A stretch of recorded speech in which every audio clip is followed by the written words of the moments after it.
വിദേശ വിപണികളിലെ മുന്നേറ്റവും രാജ്യത്തെ അനുകൂല ഘടകങ്ങളും തുണച്ചില്ല. നിക്ഷേപകർ ജാഗ്രതയിൽ. സെൻസെക്സ് 150 പോയിന്റ് താഴ്ന്നു. പൊതുമേഖലാ ബാങ്കുകൾക്ക് നേട്ടം.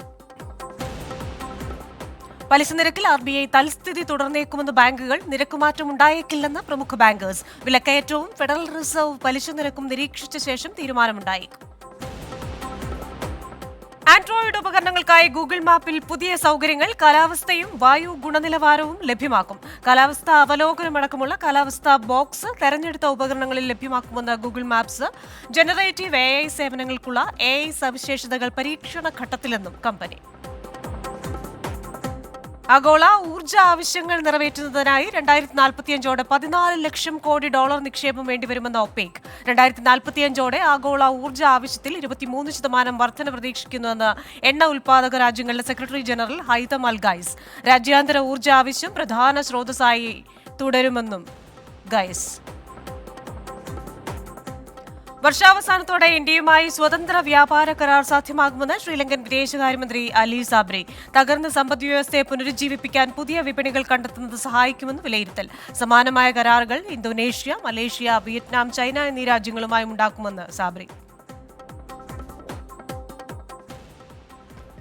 ഓഹരി വിപണിയിൽ നിന്ന് സമ്മിശ്ര വാർത്തകളാണ് വരുന്നത്. നൈക്കയുടെ 3ാം പാദ ഫലങ്ങൾ വന്നതിനെ തുടർന്ന് നൈക്കയുടെ ഓഹരി വില 6% കൂടി. വിറ്റുവരവിൽ 22%, മറ്റാദായത്തിൽ 106% വർധനയാണ് ഈ സൗന്ദര്യവർദ്ധക വസ്തുക്കളുടെ കമ്പനിയായ നൈക്ക നേടിയിരിക്കുന്നത്. രൂപ നേരിയ നേട്ടത്തിലാണ് വ്യാപാരം ആരംഭിച്ചത്.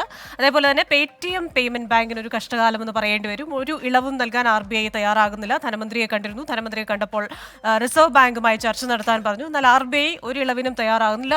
അതേപോലെ തന്നെ മറ്റു ബാങ്കുകളിലേക്ക് അക്കൗണ്ടുകൾ മാറ്റാനും സാധ്യതയില്ല.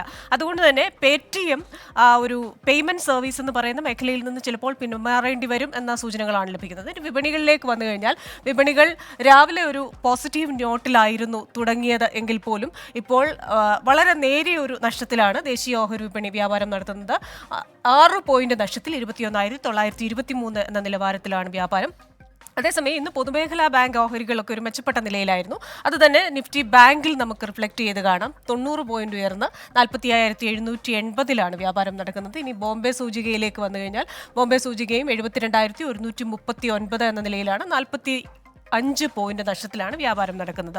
ഇന്നത്തെ വിപണിയുടെ ഒരു ഇൻട്രാഡേ ട്രെൻഡ് അറിയാൻ വേണ്ടി ശ്രീ പോൾ തോമസ് നമ്മോടൊപ്പം ഉണ്ട്. DBFSന്റെ എക്സിക്യൂട്ടീവ് ഡയറക്ടറാണ് ശ്രീ പോൾ തോമസ്. ഉച്ചയായപ്പോഴേക്കും രാവിലെ തിളങ്ങിയ ആ വിപണികൾ ഒരു നേരിയ നഷ്ടത്തിലേക്ക് മാറുന്നു. ഒരു ചാഞ്ചാട്ട സ്വഭാവം എന്ന് പറയേണ്ടി വരും. എന്താണ് കാരണം?